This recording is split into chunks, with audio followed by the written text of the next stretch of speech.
this one is iPhone Pro Max Gold. And this one is iPhone 11 Pro. And we're going to open it. We're going to open it. We're going to open the box. And we're going to see what's inside. We're going to see what it looks like. Okay. And Mommy's open for us. So it's the green one. And I will open this one. Huh? It comes, the iPhone Pro comes with a socket Balloon? and I'm AirPods. gonna pop the balloon. Yeah.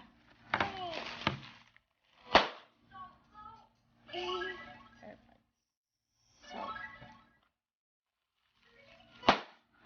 alright. So we're gonna call our phone provider and we'll be right back. Thank you. What is that, Mom? Says hello. Hello. Hola. Hola.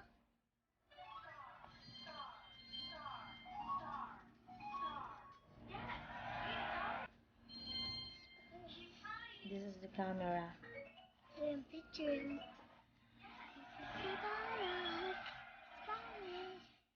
Hi everyone and welcome back to our channel. It's me, One Sweet Day, and welcome to Destiny's World. So today, natanggap na natin yung iPhone Pro and the iPhone Pro Max. And today, I'm gonna discuss what's the difference between the two. Basically, sa features daw niya, sabi wala namang ganong difference. Physically, pag pinagtabi mo silang dalawa,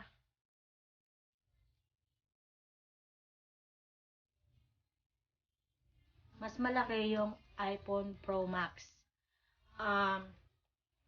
So, hindi ko muna siya open kasi it's for hobby. Siya na lang mag-open. So, they said na yung Pro Max, mas larger yung screen niya at saka mas mabilis siyang mag-charge. Ang sabi din nila na ang Pro Max, mas nag-hold yung battery niya. So, mas malaki yung battery case niya than the Pro. So, ang iPhone Pro, ang mga colors na available niya ay gold, dark gray, like silver gray, white and black, and itong midnight green. So, I got the midnight green kasi kakaiba siya. And also today, I got it's a smart battery case for iPhone Pro 11, but I'm a little bit disappointed kasi yung dumating siya used na, like, see, meron siyang army, so we'll see. Kasi palagi akong gumagamit ng phone, so I use battery a lot.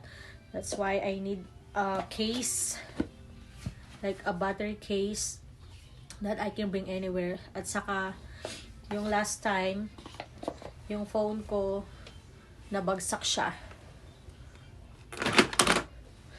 ito siya, nabasag,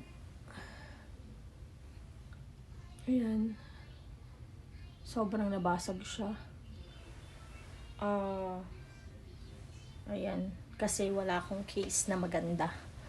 But now, like, I